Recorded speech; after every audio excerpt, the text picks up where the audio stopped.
والسلام على اشرف الانبياء نبينا محمد صلى الله عليه وسلم. هذا علاج السكر اللي يقول لي نزل مقطع نزل مقطع، هذا مقطع مفصل تفصيل. تقول لي ما فهمت؟ عندك الله البعيد عن ابوك امك اختك قريبك صاحبك يعز عليك، اي واحد عنده السكر سوي خير في حياتك وانشر المقطع. عندي الوالد الله يحفظها كان السكر عنده 400 وفي خلال اسبوع صار 120 130 الحمد لله. وهذا العلاج واستفيد وانشر وسوي. هذا شعير هندي، وهذا لوز حلو، وهذا حمص ابيض، وهذا حبه سود بس، وتقلبه بالخلاط العطر خير.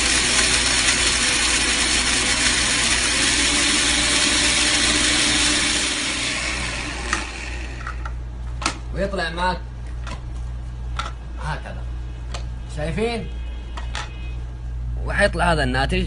واستخدامه ملعقة مع الصباح مع الريق قبل الفطور، وملعقة في المساء قبل العشاء، واسأل الله ان يشفي جميع. هذا العلاج والله انا ما نشرت المقطع هذا الا بعد ما استخدمته وانا متأكد منه، وان شاء الله راح تدعي لي ليل ونهار باذن الله. واتمنى تنشروا المقطع هذا بقدر المستطاع، والله العظيم ما تدري انه في ناس بحاجة العلاج هذا بحر من